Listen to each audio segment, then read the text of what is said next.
പുറപ്പാട് പുസ്തകം 16-ാം അധ്യായം അതിന്റെ 31-ാമത്തെ വാക്യത്തിനകത്ത് ഇസ്രായേൽ ജനം ആ സാധനത്തിന് മന്ന എന്ന് പേരിട്ടു എന്നെഴുതിയിരിക്കുന്നു. മന്ന എന്ന പദം അതുപോലെ പഴയ നിയമ എബ്രായ ബൈബിളിൽ ഇല്ല എന്നറിയാമോ? അവർ ചോദിച്ചത് മാൻ ഹു എന്നാണ്. ഇതെന്ത്? അവർക്ക് ആ സാധനം മനസ്സിലായില്ല.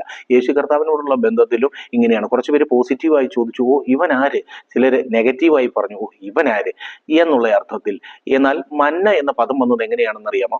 മന്ന എന്നത് മാൻഹു എന്ന് പറയുന്ന എബ്രായ പദത്തിൽ ആദ്യമായി സെപ്റ്റുവജന്റിലേക്ക് ട്രാൻസ്ലേറ്റ് ചെയ്തപ്പെട്ടപ്പോൾ, പഴയ നിയമ എബ്രായ ഭാഷയുടെ പരിഭാഷയായ ഗ്രീക്ക് ബൈബിളിലേക്ക് സെപ്റ്റുവജന്റിലേക്ക് ട്രാൻസ്ലേറ്റ് ചെയ്യപ്പെട്ടപ്പോൾ അവർ ഗ്രീക്ക് വ്യാകരണ നിയമപ്രകാരവും അന്നത്തെ അരാമ്യ ഭാഷയുടെ വലിയ സ്വാധീന പ്രകാരവും അവര് മാൻ എന്ന് പറയുന്ന വാക്കിനെ മന്ന എന്നാക്കി മാറ്റുകയായിരുന്നു.